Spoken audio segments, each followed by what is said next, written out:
Hello everyone, let's learn Malay by just watching. Today we are going to chapter 33. I'm gonna explain about personal pronouns. Chapter 33 or bab 33. Personal pronouns, first and second persons. I already explained in chapter 4.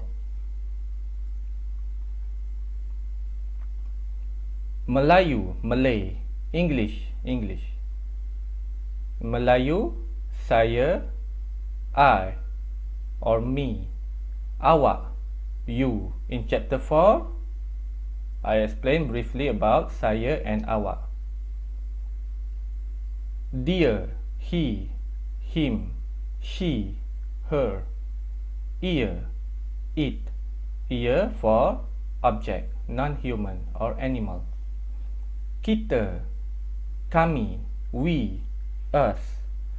Kita is used when the person you talk to is included, while kami doesn't include the person you talk to. Mereka, they or them. Up to now, you have learned only one word each for the first and second person singular, saya and awak, I and you. In lesson 4, you were told that there are a dozen words each for the above personal pronouns. A few of these are used provincially, and few others by certain groups of people only. The proper use of personal pronouns, particularly in the first and second persons, is of paramount importance, and the wrong use of such words, either intentionally or unintentionally, could create unpleasantness. A person who cannot use the personal pronouns appropriately would be termed as kurang ajar or rude. Study carefully the following. 1. Aku. Aku means I or me. Aku is used by a superior to an inferior, either in age or social status, such as father to his child, an employer to an employee, etc. It is also used by younger people who are close to each other, between friends, and in prayer while praying to God. However, among members of refined society, this word is considered as rude.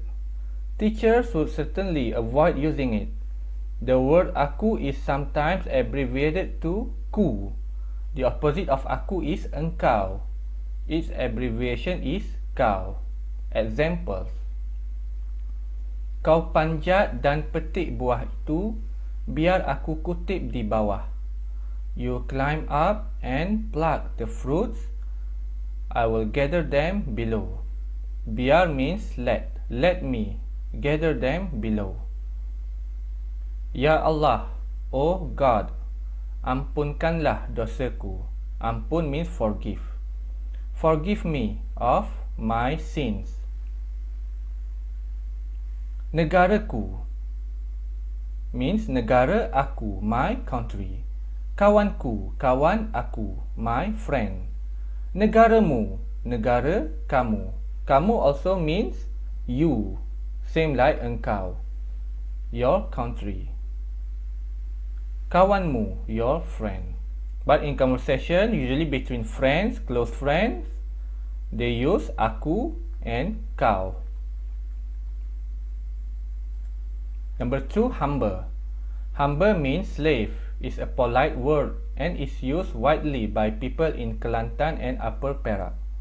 Also in eastern state of Peninsular Malaysia, also in Terengganu, by older person. This word is also found in all literature books. Its opposite is tuan. Examples. Kalau Cik Mahmud nak pergi ke pantai, Humber nak pergi sama. If you, Miss Mahmud, are going to the beach, I'd like to go too. Kasihanlah hamba wahai dayang. Janganlah tuan hampakan permintaan hamba ini. Derma memujuk. Do pity me, oh dayang.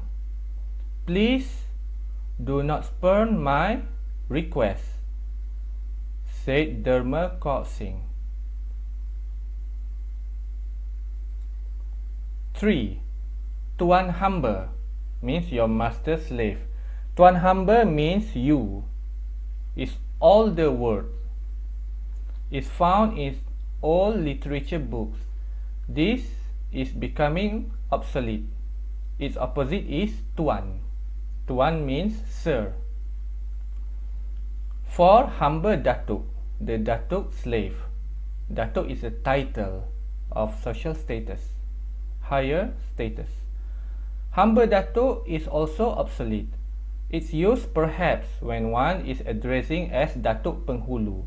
Penghulu means village headman in letter writing. Its opposite is Datuk. Examples: bersama-sama ini hamba Datuk sertakan sekeping pelan tanah yang Datuk perlukan itu. Herewith I enclose a plan of the land which you required. 5. Teman. Teman, mate, and kawan, friend, are widely used by grown-up people in Perak and Johor, respectively. Both are considered polite. The opposite of teman is mika, and kawan is awak. Examples: tadi teman nampak anak Mika di situ. Just now, I saw your child there. Here is common in Perak State. Kawan suka benar mendengar lagu itu. I like that song very much. 6. Better. Better is used when a ruler speaks, king or sultan, to his brother ruler or to his subject. Its opposite is sahabat better. Example: better sukacita sekiranya sahabat better menjawab warkah itu dengan seberapa segera. Or can change better sukacita jika sahabat better menjawab surat itu dengan seberapa segera. I shall be glad if you will give reply to my letter as soon as possible. 7. Patik. Patik means me or I when speaking to the king. Patik is used when a commoner is addressing a member of a royal family. Its opposite is tuanku or tengku or engku and such other variants. Dengan ini, Patik berharap dapat tuanku memperkenankan permohonan Patik. Or dengan ini, therefore, Patik berharap, I hope tuanku dapat, you will memperkenankan, grant, permohonan Patik, my request. 8. The words I, English. 9. Ana, Arabic. And 10. Gua, Chinese. All means I are much used in conversation. Only in conversation. Some people use I, another use Ana, other Gua. Used in conversation by certain groups who were educated in respective educational institutions or influenced by their social environment. The opposite are you, anta, and lu, respectively. 9. Another way to show politeness is by adopting suitable form of address. A mother will address herself as mak, mother, not saya, when talking to her own children, and makcik means auntie to her nephews and nieces and other people's children. A father will address himself as ayah, abah, pak or bapa or whatever term his children call him when talking to his own children, and pakcik to his nephews and nieces and other people's children. Similarly, kak is short from kakak, is used by the sister, abang or bang by the brother, tok by the grandfather and nenek by the grandmother. Examples: belajarlah rajin-rajin, nanti ayah belikan barang mainan. Study hard, I shall buy you a toy. A father told his child to study hard. Jam tangan abang Lan simpan di dalam laci. I keep your watch in the drawer. Note: the boy calls himself by the short form of his name, Lan. 10. When a child or even an adult speaks to his parents, he always addresses himself the way his parents call him, which in most cases is by his pet name or the first or last syllable or last two syllables of his personal name. Examples: Mak, Mak. Di tengah jalan, Mat nampak orang bergaduh, kata Ahmad kepada emaknya. Mother, Mother. On the way, I saw people fighting, said Ahmad to his mother.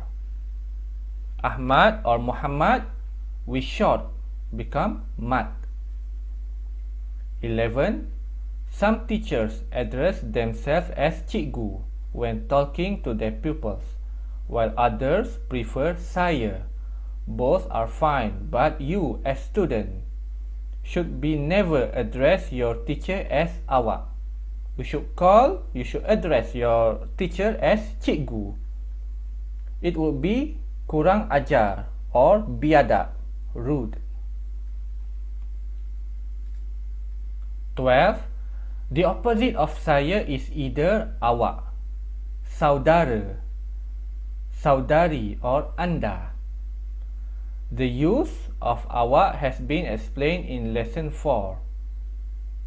Or you can use the title of the person you talk to, like Mr., Mrs., Madam, Encik, Cik, Tuan, or Puan. The word saudara means relative, is polite and used to address persons who are about the same age of the speaker. But this is before, long time ago, we use the word saudara means you. Now, we just call their title Encik or Puan. Saudari is for the females. Anda can be used for both gender. Anda is too formal, we don't use in conversation. The use of anda is prevalent in writing. Examples: ini buku saya, bukan buku saudara. This is my book, not yours. Barang-barang itu akan saya serahkan kepada anda esok. I shall hand over those things to you tomorrow. 13. Kamu, you, is used both in the singular and plural. Generally, it's used by the elders and people of high social status. It's also used by younger people who are close to each other. Examples: kamu tidak dibenarkan pulang sebelum kamu menyudahkan kerja ini, kata Cikgu Halim. You are not allowed to go home before you complete this work, said Cikgu Halim. Kata Cikgu Wati, apabila saya membaca, kamu semua dengar baik-baik. Cikgu Wati said, when I'm reading, all of you listen carefully. Okay, that's all for today. Thanks for watching and see you in the next video.